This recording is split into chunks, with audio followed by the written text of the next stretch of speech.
الحمد للہ رب العالمین والصلاة والسلام علی خاتم النبیین اما بعد فاعوذ باللہ من الشیطان الرجیم بسم اللہ الرحمن الرحیم۔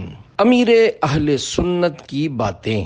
یہ رسالہ امیر اہل سنت دامت برکاتہم العالیہ کی حکمت بھری باتوں پر مشتمل مضامین سے تیار کیا گیا ہے۔ دعائے جانشین امیر اہل سنت۔ یا اللہ پاک جو کوئی 14 صفحات کا رسالہ امیر اہل سنت کی باتیں پڑھ یا سن لے، اسے اپنے نیک بندوں کے نقش قدم پر چلا۔ آمین بجاہ خاتم النبیین صلی اللہ علیہ وآلہ وسلم۔ درود شریف کی فضیلت۔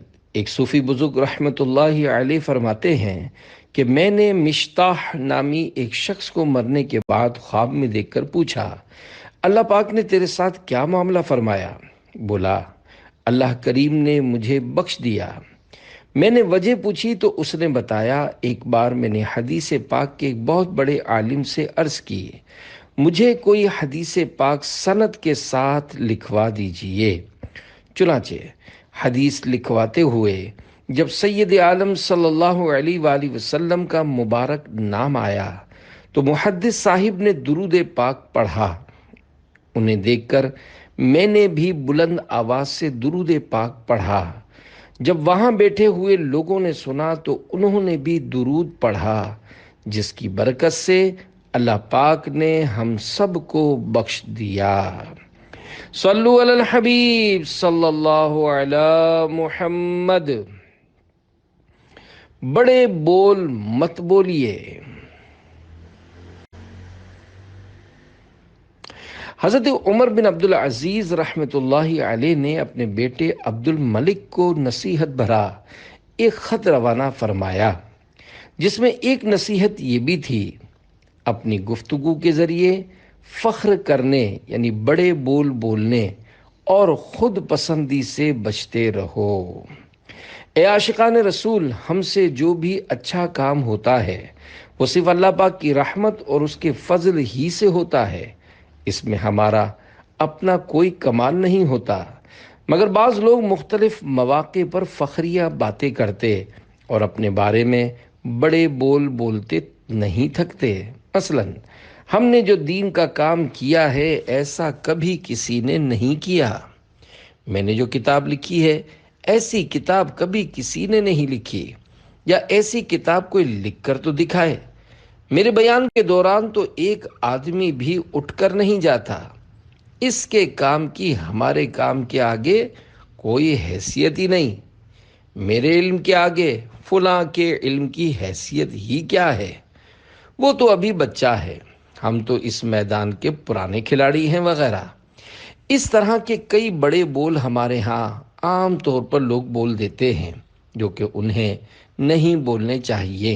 یاد رہے کہ تکبر کے مختلف اسباب اور انداز وغیرہ حجت الاسلام حضرت امام محمد بن محمد غزالی رحمۃ اللہ علیہ نے اپنی کتاب احیاء العلوم میں بیان فرمائے ہیں۔ چنانچہ آپ رحمۃ اللہ علیہ زبان کے ذریعے تکبر کے تحت لکھتے ہیں، مثلاً ایک عبادت گزار فخر کے طور پر اور دیگر عبادت گزار لوگوں کے بارے میں زبان درازی کرتے اور ان کی عیب جوئی کرتے ہوئے کہتا ہے کہ فلاں عبادت گزار ہے، کون؟ اس کا عمل کیا ہے؟ اسے بزرگی کہاں سے ملی؟ میں نے اتنے عرصے سے نفل روزہ نہیں چھوڑا، نہ عبادت کے سبب راتوں کو سویا، روزانہ 1 مرتبہ قرآن کریم ختم کرتا ہوں، جبکہ فلاں شخص سحری تک سویا رہتا ہے اور تلاوت قرآن بھی زیادہ نہیں کرتا۔ فلاں آدمی نے مجھے تکلیف دینا چاہی تو اس کا بیٹا مر گیا یا مال لٹ گیا، وہ بیمار ہو گیا وغیرہ۔ اس طرح دبے لفظوں میں اپنی کرامت کا بھی دعویٰ کر رہا ہوتا ہے۔ یوں ہی ایک عالم فخر کرتے ہوئے کہتا ہے، میں مختلف فنون کا جامع ہوں، حقائق سے آگاہ ہوں، میں نے مشائخ کرام میں سے فلاں فلاں کو دیکھا ہے، لہذا تو کون ہے؟ تیری فضیلت اور تیری اوقات ہی کیا ہے؟ تو نے کس سے ملاقات کی ہے اور کس سے حدیث کی سماعت کی ہے۔ یہ تمام باتیں وہ اس لیے کرتا ہے کہ سامنے والے کو حقیر اور خود کو عظیم قرار دے۔ بعض لوگوں کی عادت ہوتی ہے کہ وہ اس طرح کہتے ہیں کہ اپنا مرید ہے، میرا شاگرد ہے، مجھے یعنی سگے مدینہ کو، امیر اہل سنت کو یہ بھی اچھا نہیں لگتا۔ ہاں ضرورت بولنا الگ بات ہے، یا پھر اگر کوئی بہت ہی پہنچی ہوئی ہستی ہو، جیسا کہ میرے مرشد کریم غوث پاک حضرت شیخ عبد القادر جیلانی رحمت اللہ علیہ کہ انہوں نے فرمایا، مریدی لا تخف اللہ ربی، یعنی میرے مرید مت خوف کر، اللہ پاک میرا رب ہے۔ تو یہ ان کو جچتا ہے، ان کو اس طرح کی بات کرنا کوئی معیوب نہیں ہے۔ بعض لوگ کسی کو دعا دیتے ہوئے کہتے ہیں، جا بچہ، جا بیٹا، جا بھائی، میری دعا تیرے ساتھ ہے۔ مجھے تو یہ جملے بولنا بھی کچھ مناسب نہیں لگتے۔ الحمدللہ اس طرح بولنے کی میری عادت نہیں ہے۔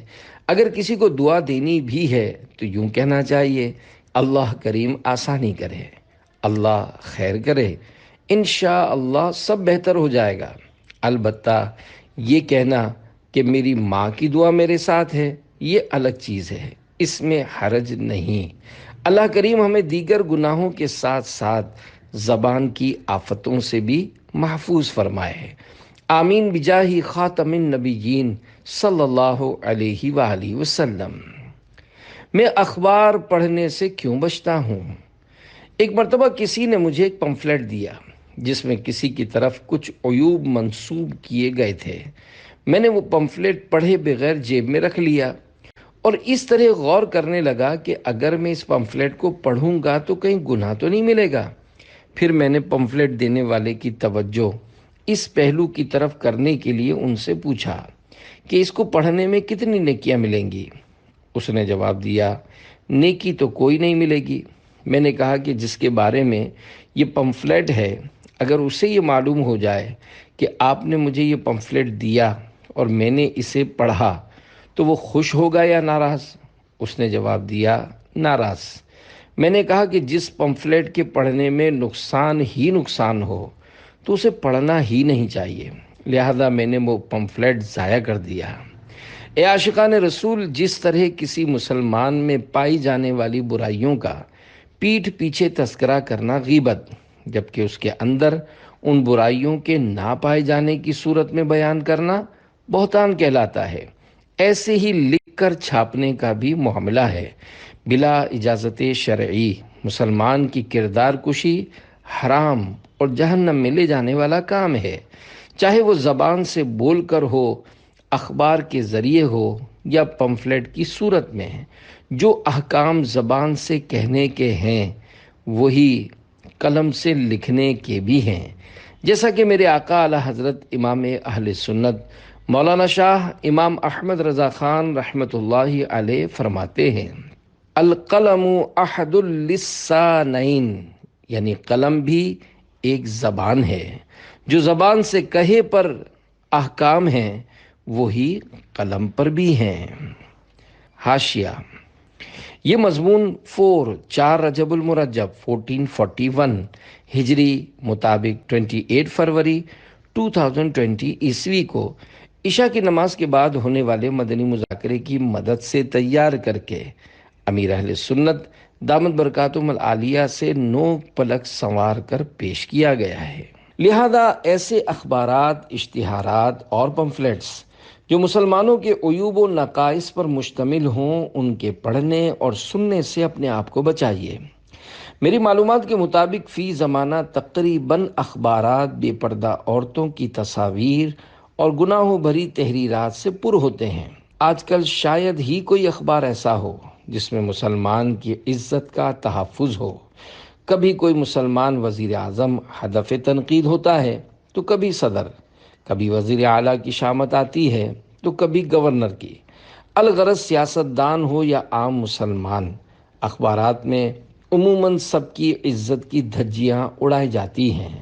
بالخصوص الیکشن کے دنوں میں کچھ لوگ تہمتوں اور غیبتوں سے بھرپور بیانات داغتے، اخبارات میں چھاپتے اور خوب کیچڑ اچھالتے ہیں۔ ایسی صورتحال میں اپنے آپ کو گناہوں سے بچانا انتہائی دشوار ہوتا ہے۔ انہی وجوہات کی بنا پر میں اخبارات، غیر شرعی اشتہارات اور گناہوں بھرے پمفلٹس پڑھنے سے بچتا ہوں۔ ہاں، اگر کسی کی برائی سے دوسروں کو نقصان پہنچنے کا اندیشہ ہو تو شرعی اجازت اور اچھی اچھی نیتوں کے ساتھ لوگوں کو اس کے نقصان سے بچانے کے لیے گفتگو یا تحریر وغیرہ میں بقدر ضرورت صرف اسی برائی کا تذکرہ کیا جا سکتا ہے۔ اے کاش ہر مسلمان اپنے عیبوں پر نظر رکھے، دوسروں کے عیوب بیان کرنے یا لکھ کر چھاپنے کے بجائے ڈھانپنے کی کوشش کرتے ہوئے ان کی جان و مال اور عزت کا محافظ بن جائے۔ اللہ پاک ہمیں دوسروں کے عیبوں پر نظر رکھنے کے بجائے اپنے عیبوں کو تلاش کر کر کے انہیں دور کرتے رہنے کی توفیق عطا فرمائے۔ آمین بجاہ خاتم النبیین صلی اللہ علیہ وآلہ وسلم۔ عطاریوں کے لیے بشارت۔ نحمدہ ونصلی علی رسولہ الکریم، اما بعد۔ الحمدللہ، جب سے میں نے ہوش سنبھالا ہے اپنے دل میں پیارے محبوب کریم صلی اللہ علیہ وآلہ وسلم کی محبت کے چشمے پھوٹتے محسوس کیے ہیں۔ عشق رسول کا جام مجھے میرے غوث پاک نے پلایا، میرے اعلیٰ حضرت نے پلایا رحمت اللہ علیہما۔ الحمدللہ، مجھ پر یہ خصوصی فیضان ہے کہ مجھے سرکار مدینہ صلی اللہ علیہ وآلہ وسلم سے، انبیاء کرام علیہم الصلاۃ والسلام سے، تمام صحابہ کرام سے، تمام اہل بیت اطہار خصوصاً شہدائے کربلا سے بڑا پیار ہے، رضی اللہ عنہم اجمعین۔ اولیاء کرام رحمت اللہ علیہم سے بڑی محبت ہے، خصوصاً غوث پاک رحمت اللہ علیہ سے میں بڑی عقیدت رکھتا ہوں۔ اللہ پاک کی رحمت سے سادات کرام کا احترام میں اپنی نس نس میں پاتا ہوں، اور میں امید کرتا ہوں کہ انشاءاللہ جو میرے ذریعے غوث پاک رحمت اللہ علیہ کا مرید ہوگا، عطاری بنے گا، انشاءاللہ وہ کبھی بھی میٹھے میٹھے آقا محمد مصطفیٰ صلی اللہ علیہ وآلہ وسلم، تمام انبیاء کرام علیہم الصلاۃ والسلام، تمام اہل بیت اطہار بشمول مولا مشکل کشا علی المرتضیٰ شیر خدا اور حسنین کریمین اور تمام صحابہ کرام بشمول حضرت امیر معاویہ رضی اللہ عنہم اجمعین، ان پاک ہستیوں سے غداری نہیں کر سکتا، بلکہ جو کسی جامع شرائط شیخ کا مرید ہوگا اور میرے سلسلے میں طالب ہوگا، انشاءاللہ وہ بھی ان پاک ہستیوں کا کبھی بھی باغی نہیں بنے گا۔ دعائے عطار۔ یا اللہ پاک میرے کہے کی لاج رکھ لے، میرے مولا 25 رمضان مبارک 1439 ہجری کو میں نے حسن ظن کی بنا پر یہ چند کلمات نگران شورا حاجی عمران عطاری کے مطالبے پر عرض کیے ہیں۔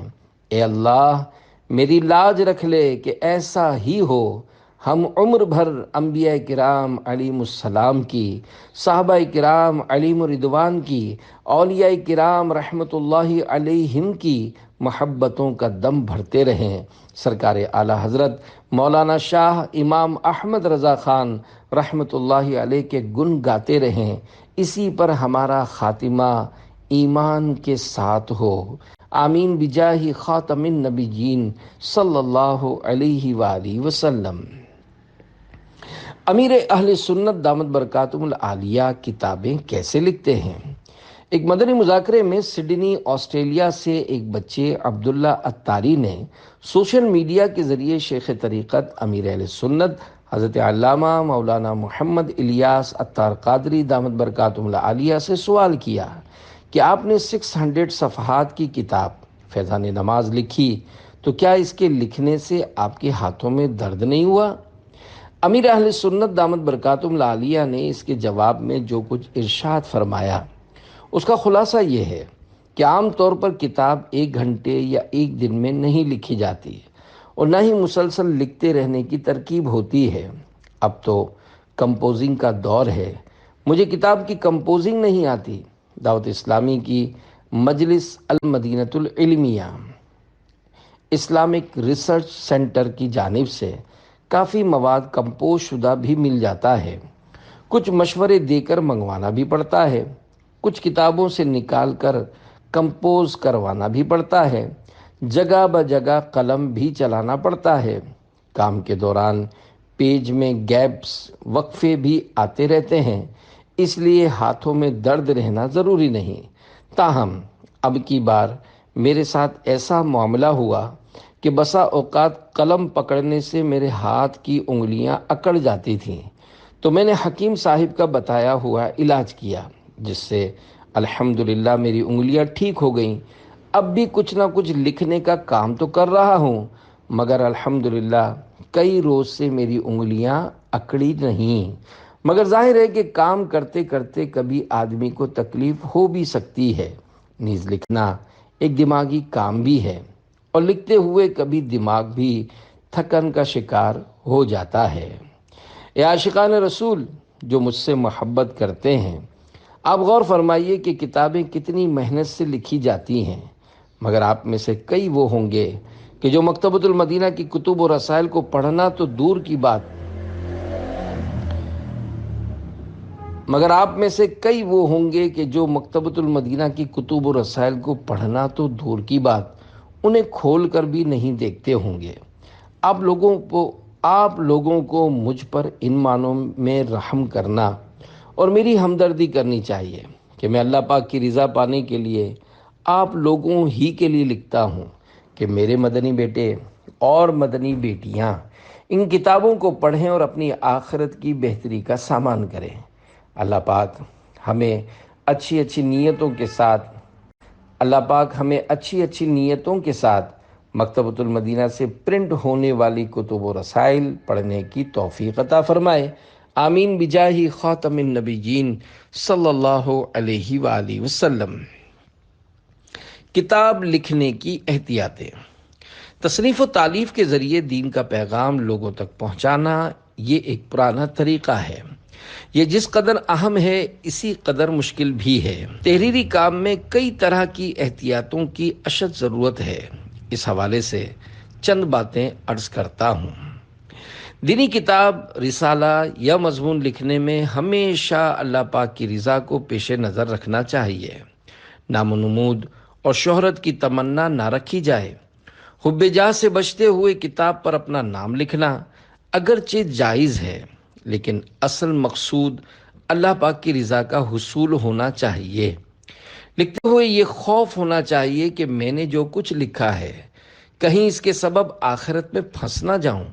تحریر کے معاملے میں اخلاص کا معاملہ بھی نہایت نازک ہے۔ نفس و شیطان انسان کو مختلف طریقوں سے ریاکاری اور اپنی واہ واہ کے شوق میں مبتلا کرنے کی کوشش میں لگے رہتے ہیں۔ یاد رکھیے، آیات اور احادیث مبارکہ کی اپنی مرضی سے تفسیر و شرح کرنا حرام ہے۔ صرف مفسرین و شارحین کی رائے نقل کی جائے۔ یوں ہی شرعی مسائل لکھنے میں بھی نہایت احتیاط کی ضرورت ہے، کہیں کوئی گناہ جاریہ کی صورت نہ بن جائے۔ بعض مصنفین کی تحریروں میں شرعی اغلاط پائی جاتی ہیں۔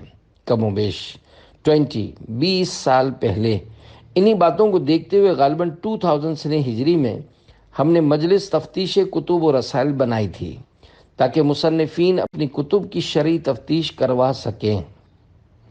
اپنی تحریر میں غیر محتاط الفاظ کا انتخاب، دلی جذبات کی تائید نہ ہونے کے باوجود عاجزی پر مشتمل فقرات لکھنا اور جھوٹی مبالغہ آرائی سے کام لینا آخرت میں گرفت کا سبب بن سکتا ہے۔ ہمارے بزرگان دین رحمت اللہ علیہم الفاظ کے استعمال میں بہت محتاط ہوتے تھے۔ احیاء العلوم کی 3 جلد میں ہے، حضرت میمون بن ابو شبیب رحمت اللہ علیہ فرماتے ہیں، میں بیٹھا خط لکھ رہا تھا کہ ایک حرف پر آ کر رک گیا۔ اگر یہ لفظ لکھ دیتا ہوں تو خط خوبصورت ہو جائے گا، لیکن جھوٹ سے دامن نہیں بچا سکوں گا۔ پھر میں نے وہ لفظ چھوڑنے کا عزم کر لیا کہ بھلے میرا خط خوبصورت نہ ہو، مگر میں یہ لفظ نہیں لکھوں گا۔ یہ تو ہمارے بزرگان دین رحمت اللہ علیہم کی تحریر میں احتیاطیں تھیں، لیکن آج کل کے بعض مضامین اور آرٹیکلز میں سچ اور جھوٹ کی پرواہ نہیں کی جاتی۔ ایسا لکھنے سے بہتر ہے انسان قلم رکھ دے۔ نعت شریف، منقبت اور نظم وغیرہ لکھنے میں مزید احتیاط کی حاجت ہے، کیونکہ اس میں کلام کا وزن برابر رکھنے، ردیف و قافیہ نبھانے کے لیے کئی دفعہ غیر شرعی یا غیر محتاط اشعار بھی مرتب ہو جاتے ہیں۔ لہذا سلامتی و عافیت اسی میں ہے کہ جو مضبوط عالم دین فن شاعری میں ماہر اور ذخیرہ الفاظ کا حامل نہ ہو، وہ حمد و نعت وغیرہ منظوم کلام مرتب کرنے کی کوشش نہ کرے۔ اس میدان میں بڑے بڑے شعراء، جن میں نعت گو شاعر بھی شامل ہیں، انہوں نے ٹھوکریں کھائی ہیں اور ایسی ایسی شرعی غلطیاں چھوڑ کر دنیا سے رخصت ہوئے ہیں کہ الامان والحفیظ۔ لکھنے والوں نے ان کی مثالیں تک لکھی ہیں کہ فلاں اتنا بڑا شاعر تھا، اتنے کلام لکھے، نعتیں بھی کہیں، مگر یہ غلط بات لکھ گیا۔ الحمدللہ میری تمام تحریروں کی شرعی تفتیش ہوتی ہے، یہاں تک کہ میں ایک پمفلٹ بھی لکھتا ہوں تو اس کی شرعی تفتیش کرواتا ہوں۔ اشعار لکھوں تو ان کی شرعی اور فنی دونوں قسم کی تفتیش کرواتا ہوں۔ اللہ کریم ہمیں تحریر میں حب جاہ اور ریاکاری اور شرعی و اخلاقی غلطیوں کی آفتوں سے بچائے اور صرف وہی بات لکھنے کی توفیق عطا فرمائے جو اس کو راضی کرنے کا سبب بنے۔ آمین بجاہ خاتم النبیین صلی اللہ علیہ وآلہ وسلم۔ دعوت اسلامی کا کیا ہوگا؟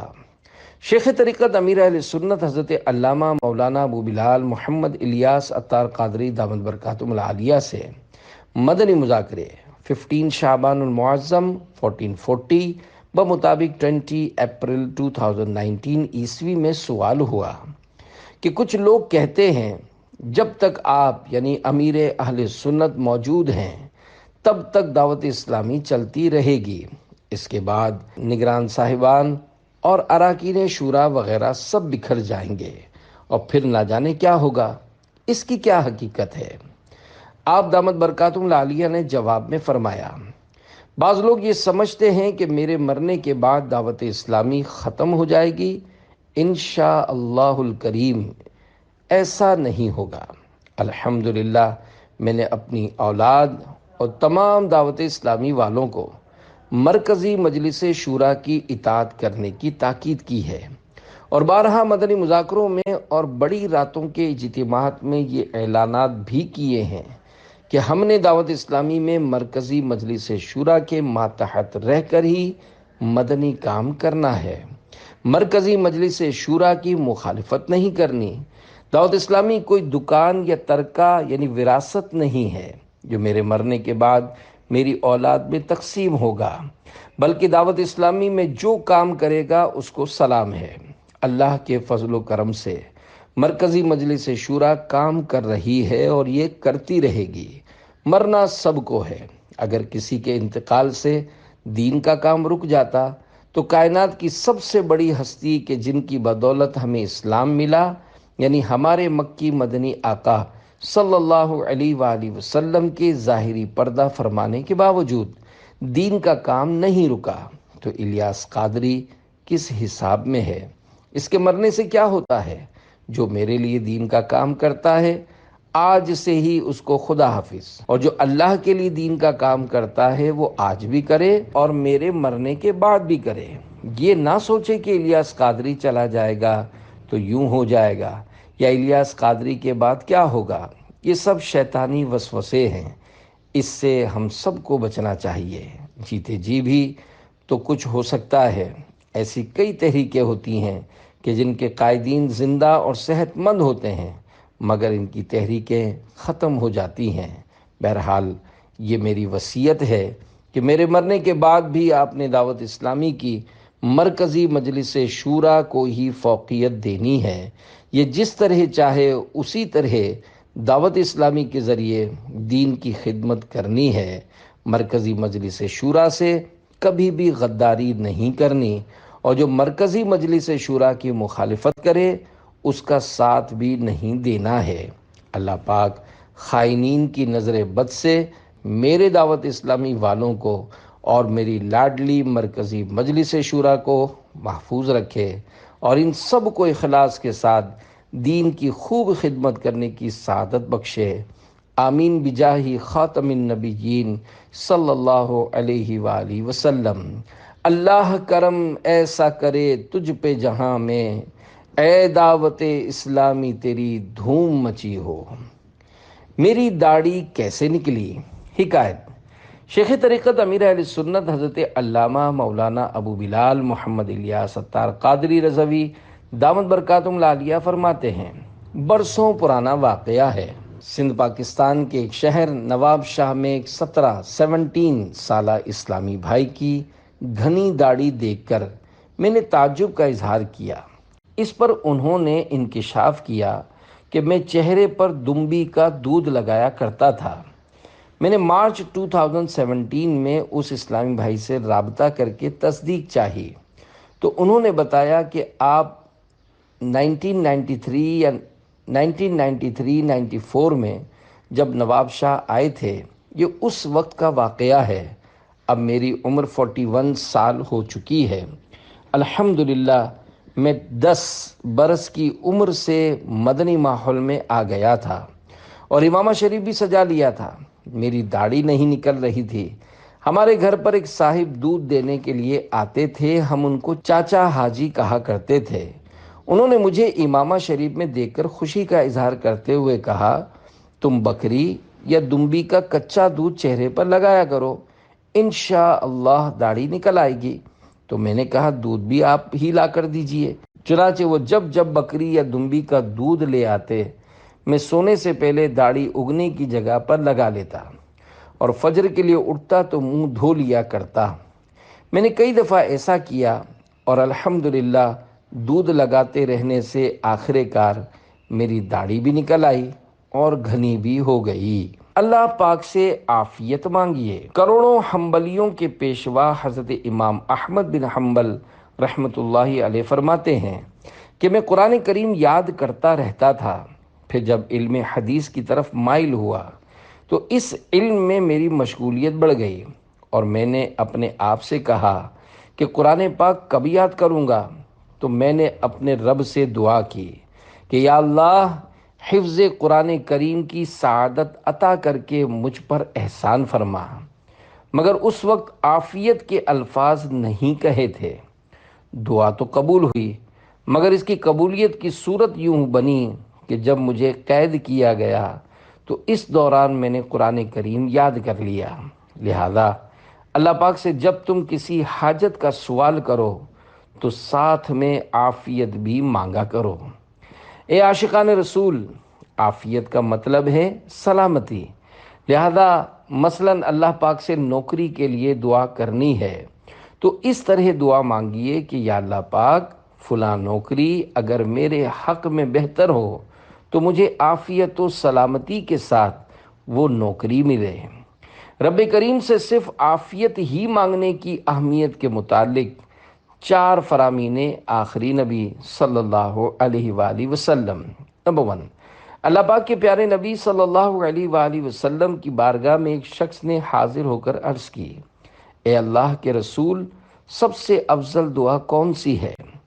ارشاد فرمایا، اپنے رب سے عافیت اور دنیا و آخرت کی بھلائی مانگو۔ دوسرے دن حاضر ہو کر پھر اس نے عرض کی، اے اللہ کے رسول، سب سے افضل دعا کون سی ہے؟ نبی کریم صلی اللہ علیہ وآلہ وسلم نے اسی کی مثل یعنی پہلے دن جو جواب عطا فرمایا تھا اسی طرح کا جواب ارشاد فرمایا۔ اس شخص نے تیسرے دن حاضر ہو کر پھر وہی سوال کیا۔ رسول رحمت صلی اللہ علیہ وآلہ وسلم نے پھر اس کی مثل جواب دے کر ارشاد فرمایا، جب تجھے دنیا اور آخرت میں عافیت مل جائے تو کامیاب ہو گیا۔ اللہ پاک سے عافیت کا سوال کرنا اسے زیادہ محبوب یعنی پیارا ہے۔ نمبر 3، اللہ پاک سے عفو و عافیت کا سوال کیا کرو، کیونکہ یقین یعنی ایمان و دین میں سمجھ بوجھ کے بعد کسی کو عافیت سے بہتر کوئی چیز نہیں دی گئی۔ نمبر 4، بندہ اس دعا اللہم انی اسألک المعافاۃ فی الدنیا والآخرہ، یعنی اے اللہ میں تجھ سے دنیا و آخرت میں عافیت کا سوال کرتا ہوں سے افضل کوئی دعا نہیں مانگتا۔ حکیم الامت مفتی احمد یار خان رحمۃ اللہ علیہ فرماتے ہیں، معافات میں جسمانی، روحانی، نفسانی، شیطانی تمام آفتوں سے سلامتی شامل ہے۔ نیز صوفیاء کرام فرماتے ہیں کہ عافیت اسی میں ہے جس میں رب راضی ہے، عافیت اسی میں ہے جس میں رب راضی ہے۔ لہذا حضور انور صلی اللہ علیہ وآلہ وسلم کا خیبر میں زہر کھا لینا، فاروق اعظم کا مصلی مصطفیٰ پر خنجر کھا کر شہید ہونا، عثمان غنی کا قرآن پاک پڑھتے ہوئے ذبح ہو جانا، امام حسین کا بے آب و دانہ مثل پروانہ شمع مصطفی پر نثار ہو جانا عافیت ہی تھا۔ لہذا رب کریم سے وہ عافیت مانگو جو اس کے علم میں ہمارے لیے عافیت ہے، نہ وہ جو ہمارے علم میں ہمارے لیے عافیت ہو۔ اللہ پاک ہمیں دونوں جہاں میں عافیت و سلامتی عطا فرمائے، آمین بجاہ خاتم النبیین صلی اللہ علیہ وآلہ وسلم۔